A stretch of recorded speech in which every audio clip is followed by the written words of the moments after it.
हस्तिनापुर नरेश, महाराज धृतराष्ट्र के ज्येष्ठ पुत्र दुर्योधन तक पहुंचने के लिए तुम्हें मेरा सामना करना होगा।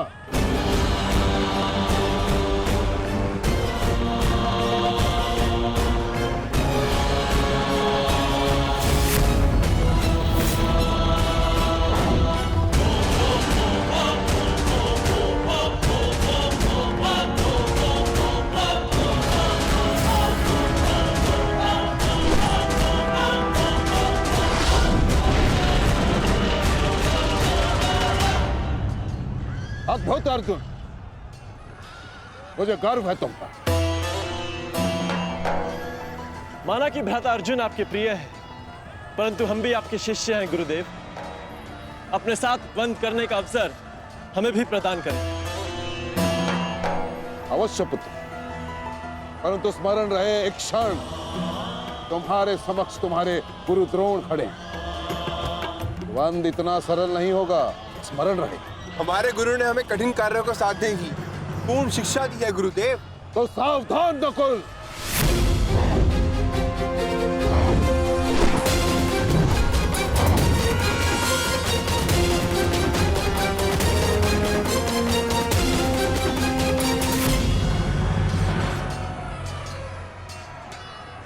कहा था मैंने कि द्वंद्व सरल नहीं होगा।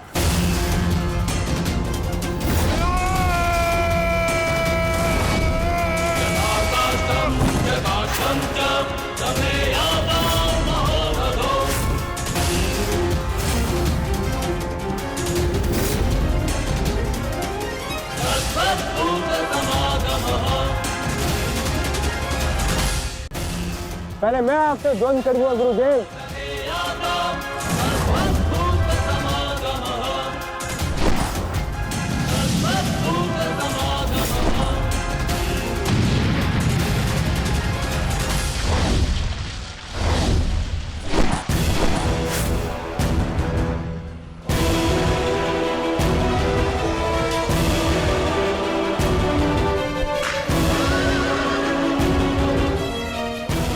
द्वंद्व का समय आ गया है।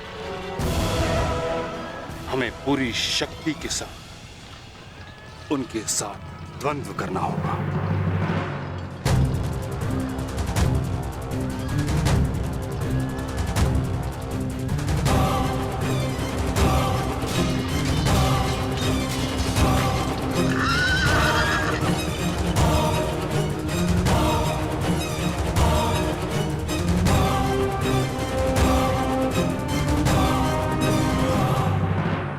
क्या हुआ पुत्र?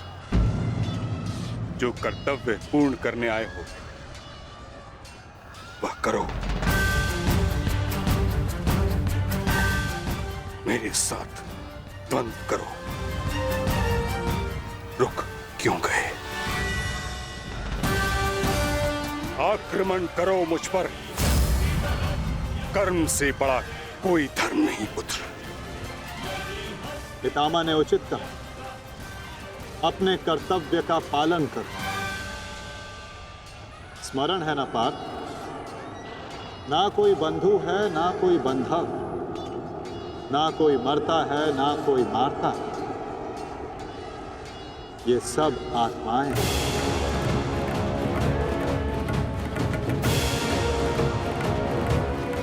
हम सब निमित्त मात्र हैं पार्थ। अब किस अवसर की प्रतीक्षा कर रहे हो?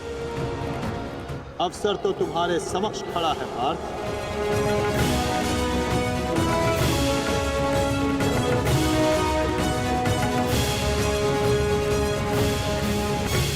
यदि तुम मुझ पर प्रहार नहीं करोगे अर्जुन,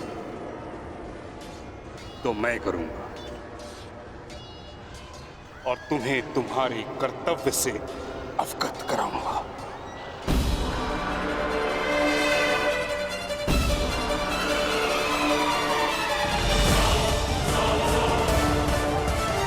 अपने प्रेम भाव को अपनी दुर्बलता मत बनाओ पार्थ, अन्यथा तुम्हारा यही प्रेम भाव तुम्हारी पराजय और अधर्म की विजय का कारण बनेगा।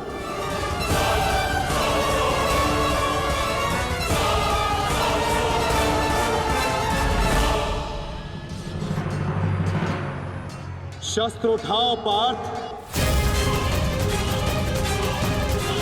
प्रहार करो अपने शत्रु पे। प्रहार करो पार्थ।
एक ही अस्त्र है जो इस भ्रम को तोड़ सकता है, सत्य कीर्ति अस्त्र।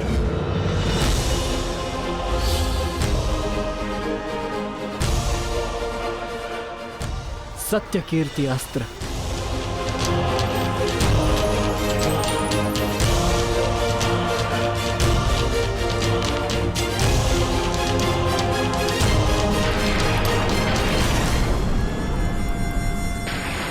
मुझे अपने कर्तव्य का पालन करना ही है। तुम भी अपने कर्तव्य का पालन करो मित्र। हम दोनों को कोई नहीं रोक सकता।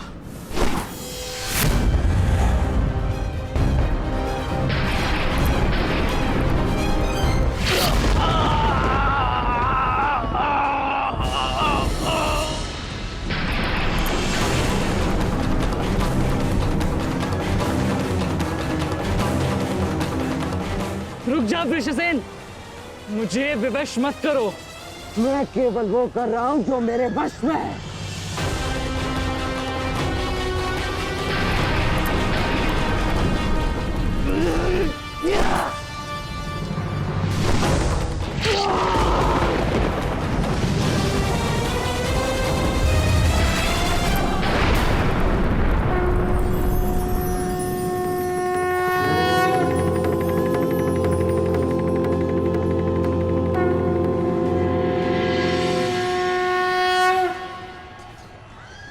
अद्भुत।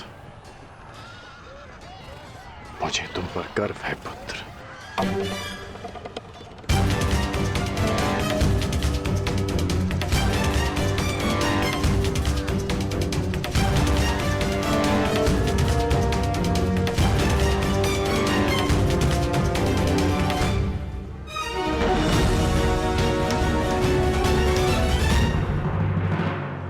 क्या सूचना है बताओ। अंगराज, मैं वो बताओ मुझे। कुमार वृषेण। क्या हुआ वृषसेन को? बोलो। युद्ध में बुरी तरह घायल हुए हैं।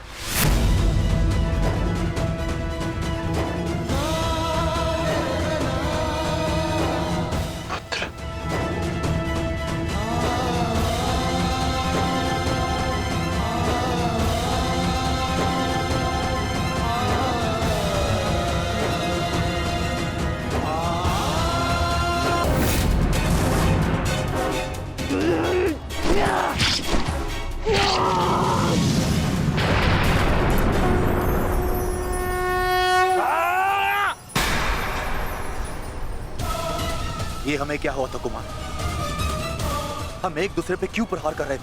अवश्य कोई माया थी जिसका अंत हुआ। आओ आओ, शत्रु हमारे प्रहार की प्रतीक्षा कर रहा है। चलिए कुमार।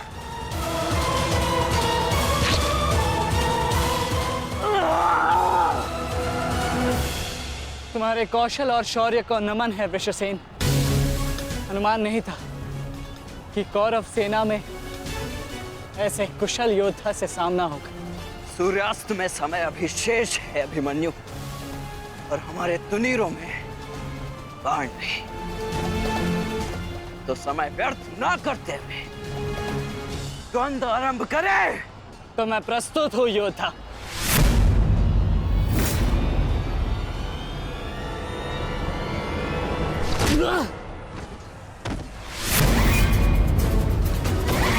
तेरे पिता की माया का अंत हुआ बालक, और अब तेरा अंत होगा। या!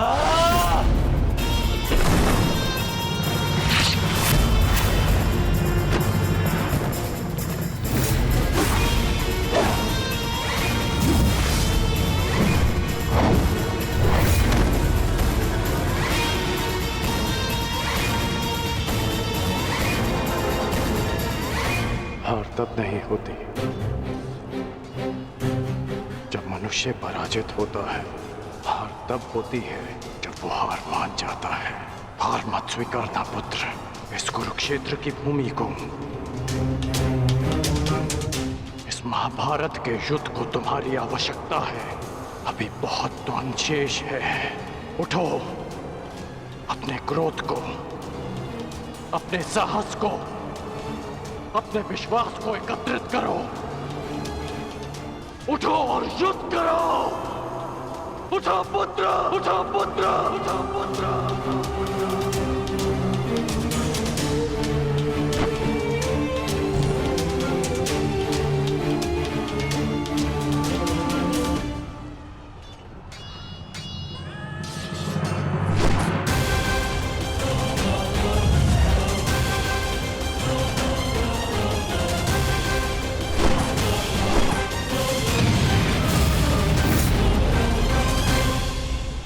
माधव, पितामह के प्रहार प्रतिक्षण बलशाली होते जा रहे हैं। हम उन्हें बहुत समय तक रोक नहीं पाएंगे। रोकना तो पड़ेगा पार्थ।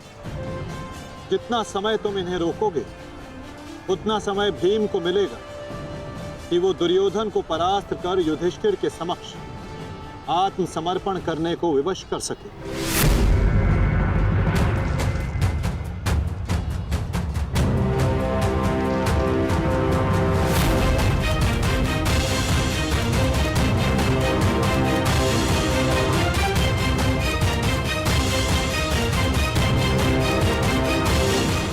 दुर्योधन, ये युद्ध भूमि है, कोई रंग भूमि नहीं कि औरों के द्वंद्व का तुम आनंद उठा सको।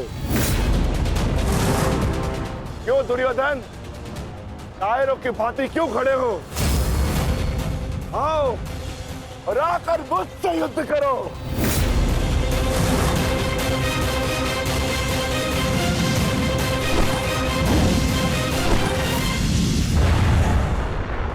गंगापुत्र, शीघ्रता कीजिए। अर्जुन आपको द्वंद्व में उलझा रहा है। इधर भीम दुर्योधन की ओर बढ़ रहा है। महामहिम, कुछ कीजिए।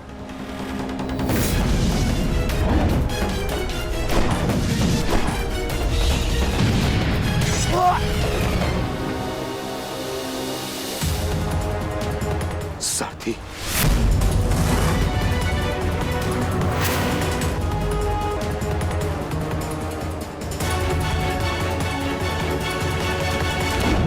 सावधान अर्जुन, या तो तुम युद्ध करना भूल गए हो या फिर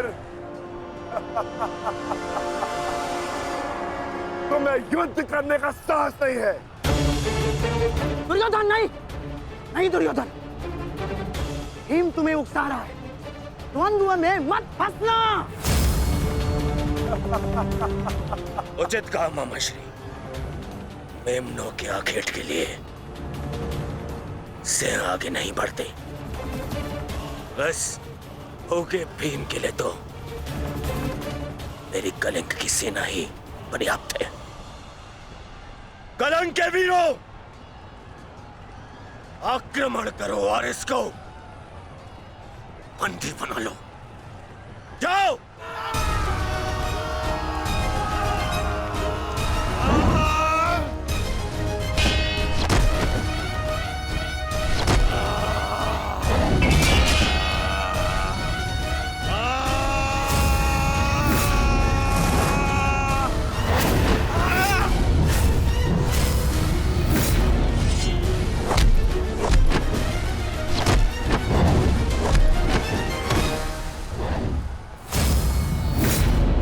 क्यों दुर्योधन?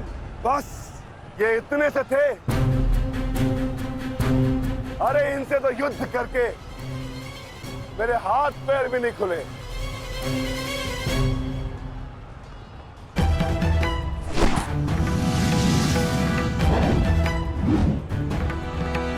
आप नियम भंग कर रहे हैं आचार्य। आप एक साथ दो पर आक्रमण नहीं कर सकते। स्मरण रहे कि युद्ध के नियम के अनुसार दो योद्धा एक योद्धा पर आक्रमण नहीं कर सकते,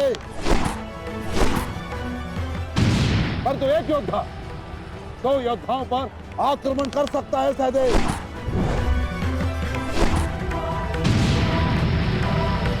क्या करें नकुल? कुछ करना होगा। हमें गुरु द्रोण को रोककर अधिक से अधिक समय भ्राता भीम को देना होगा। युद्ध सभा में चीख चीख कर अपने पौरुष का बखान करने वाले एक नपुंसक के भांति क्यों खड़े हो? अब किसे लाओगे अपनी ढाल बनाकर? ये विकोदर भीम तुम्हारी हर ढाल को तोड़कर तुम्हारा अंत करेगा। मैं तुम्हारे प्राण लेकर रहूंगा कायर दुर्योधन।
प्रहार करने का सामर्थ्य शेष है काकाश्री,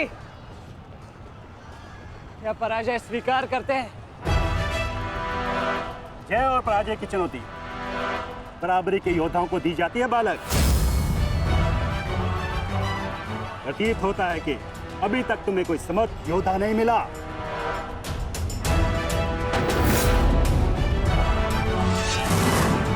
मैं शब्दों के बाण नहीं चलाता नानाश्री। अच्छा, तो युद्ध करो या समर्पण करो।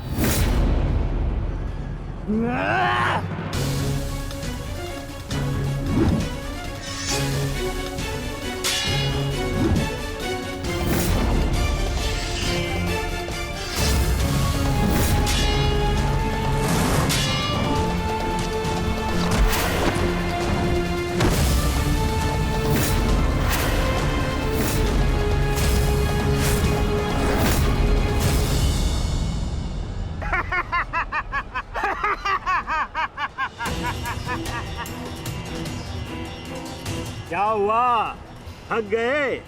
अरे ये उस मूर्ख विराट पुत्र उत्तर की संगति का प्रभाव है। ये उसे भी यही लग रहा था कि मेरे समक्ष वो कुछ कर दिखाएगा, और मूर्ख मृत्यु को प्राप्त हो गया। मृत्यु को चींटी की भांति इन्हीं हाथों से मसल दिया मैंने उसे। पीछे हट जाओ अभिमन्यु, अन्यथा उत्तर से कहीं पीड़ादायक मृत्यु मिलेगी, मृत्यु। तो ये समझिए कि आज उत्तर का प्रतिशोध पूर्ण होगा।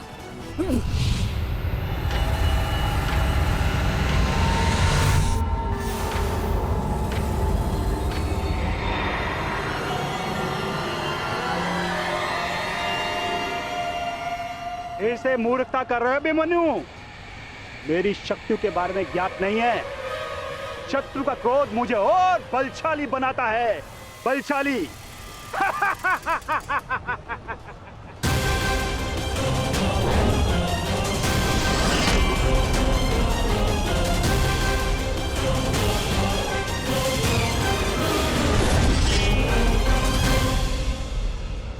इतना ललकारने के पश्चात भी तुम रथ पर छिप कर बैठे हो दुर्योधन। मैं भी कैसा मूर्ख हूं, एक नपुंसक के वध की प्रतिज्ञा कर बैठा। आज तुमने यह सिद्ध कर दिया कि तुम एक क्षत्रिय नहीं बल्कि एक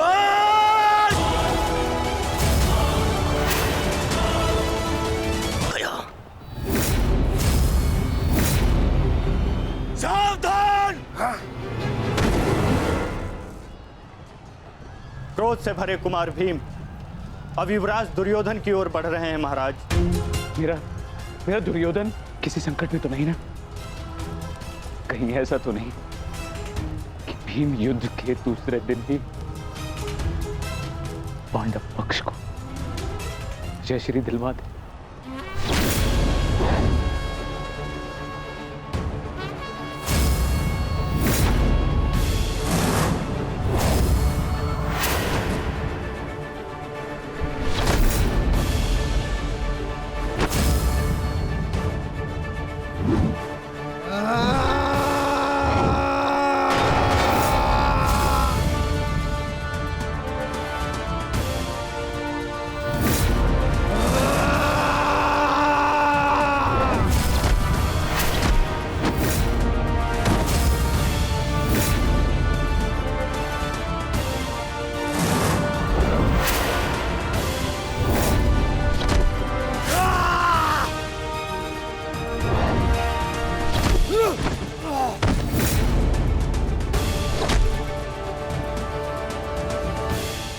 दुर्योधन मारो!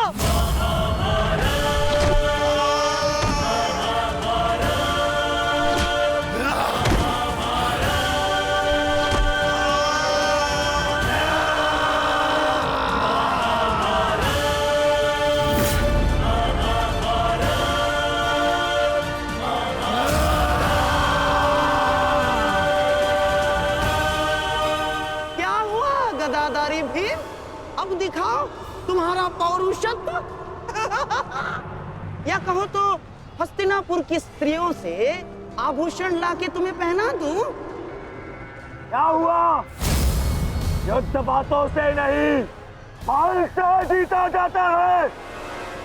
यदि मैं जैसे शरीर में थोड़ा सा भी साहस बचा है क्रोध और प्रहार कर मुझ पर। अरे ये क्या पहचानेगा अपनी शक्ति को? इसे कैसे मैंने वस्त्र और आभूषण रहित करके उन दासों के मध्य बिठा दिया था मैंने।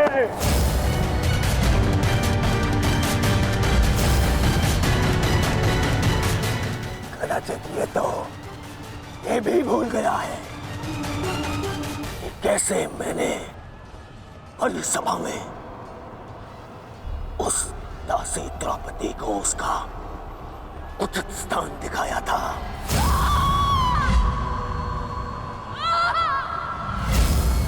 आओ दासी द्रौपदी, आकर मेरी गंगा में बैठो। आओ! वस्त्र हरण करो इस दासी का।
रक्षा कीजिए गंगा पुत्र। महामहिम, ये क्या कर रहे हैं आप? अपने वचन को पूर्ण कीजिए। आज यदि आपने भीम का वध नहीं किया तो हस्तिनापुर का युवराज घर नहीं लौटेगा। महामहिम, भीम, रुक जाओ, दूर हो जाओ दुर्योधन से, अन्यथा मुझे तुम्हारा वध करना होगा।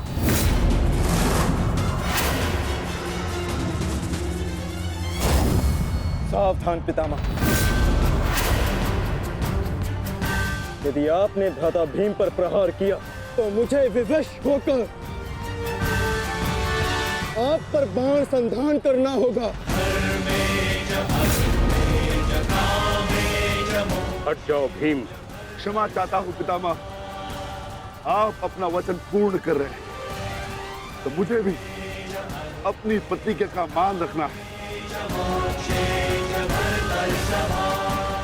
आज मैं इस दुर्योधन का वध तो करके ही रहूंगा, चाहे इसके लिए मुझे स्वयं के प्राण क्यों न गंवाने पड़े।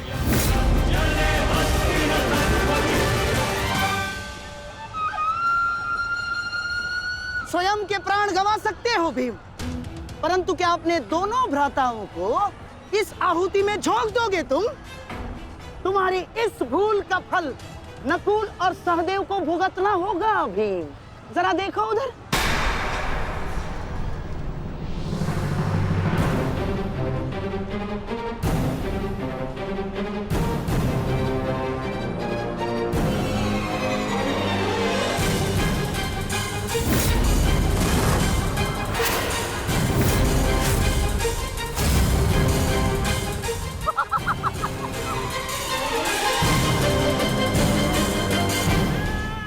पिताश्री,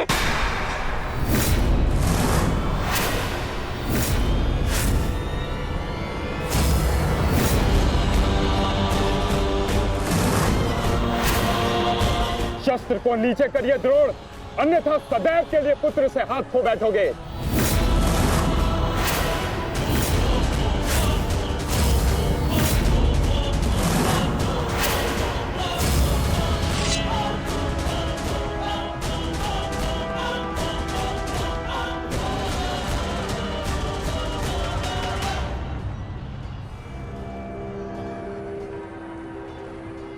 दुर्योधन, तेरा अंत आ गया है।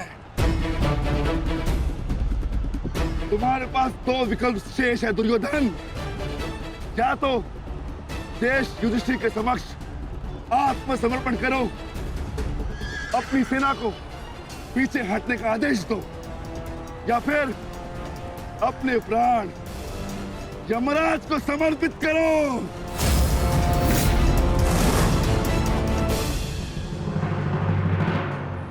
मारो भीम, मारो, शीघ्रता करो भीम। इतनी भी क्या शीघ्रता है राजकुमार युधिष्ठिर?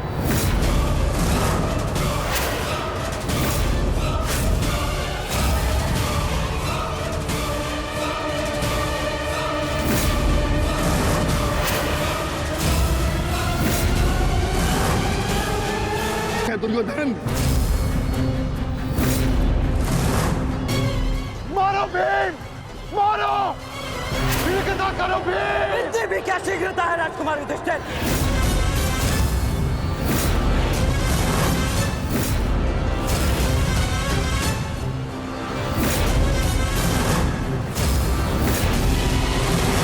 पीछे हट जाइए विकोदर भीम, अन्यथा मूल्य अपने ज्येष्ठा के प्राण देकर चुकाने होंगे।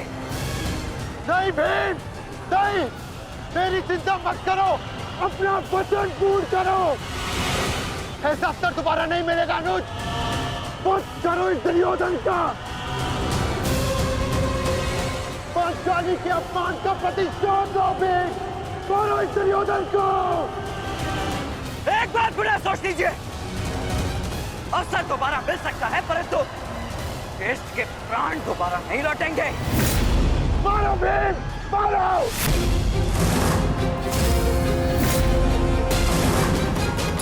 दुर्योधन!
पीछे भगो। जाओ, जाके सबकी सहायता करो, जाओ।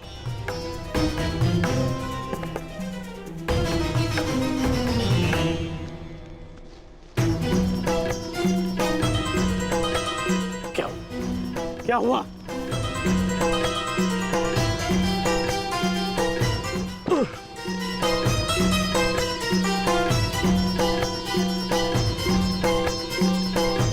क्या हुआ मित्र?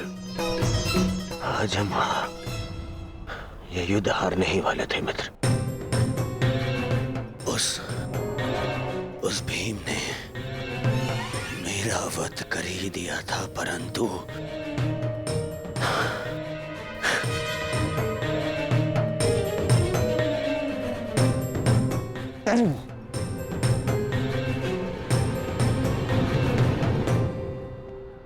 ठीक समय पर आकर वृषसेन ने पूरी परिस्थिति को ही बदल दिया।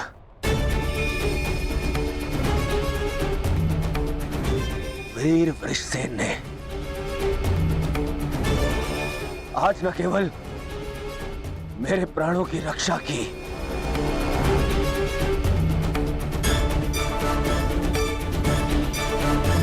अभी तो कौरव सेना को एक लज्जाजनक हार से भी बचाया।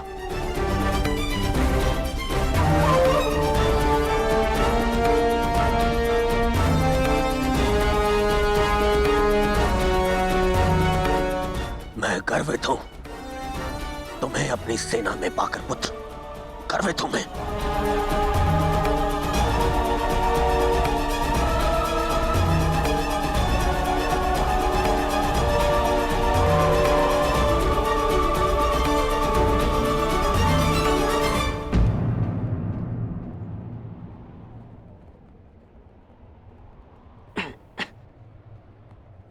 आप फिर से मेरे घाव देख रहे हैं ना पिताश्री, और मैं फिर से यही कहूंगा,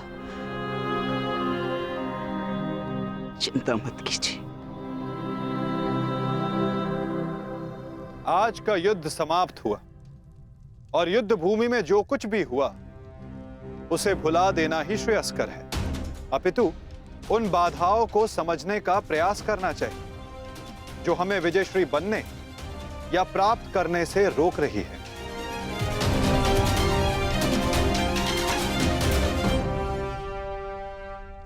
सबसे बड़ी बाधा तो वो कर्ण का पुत्र वृषसेन है।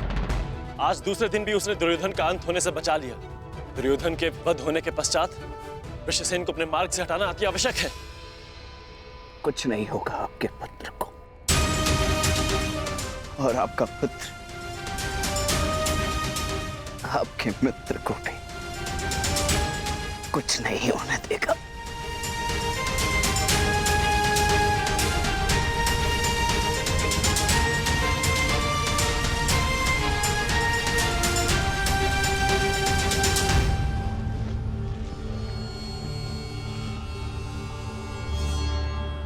मित्र, आज का दिन हमारे पक्ष में नहीं था। तुम हमारे साथ होते तो कदाचित ऐसा नहीं होता।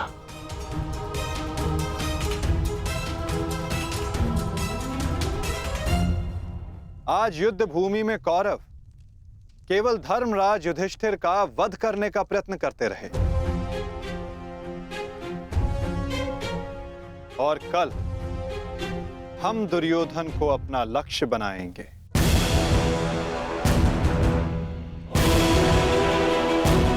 क्योंकि दुर्योधन के अंत के साथ कौरवों की पराजय भी निश्चित है।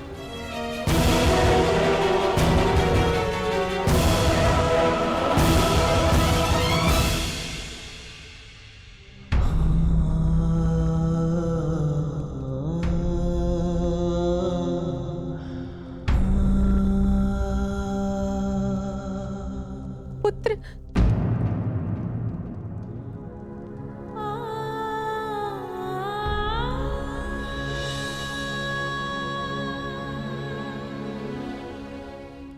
क्या दशा बना दी है इस युद्ध ने तुम्हारी। अरे माता, आप कब आई? माता हूं।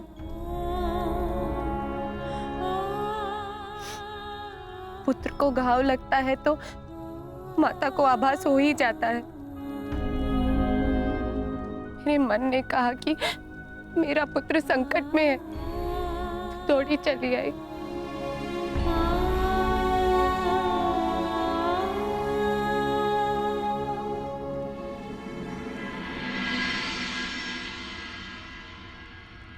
परंतु आप भी तो इसके पिता हैं। क्या अपने पुत्र की इस दशा को देखकर तनिक भी दया नहीं आती? अपने पुत्र के जीवन के लिए आपको कोई मोह नहीं? मैंने निश्चित कर लिया है, तुम कल युद्ध में नहीं जाओगे।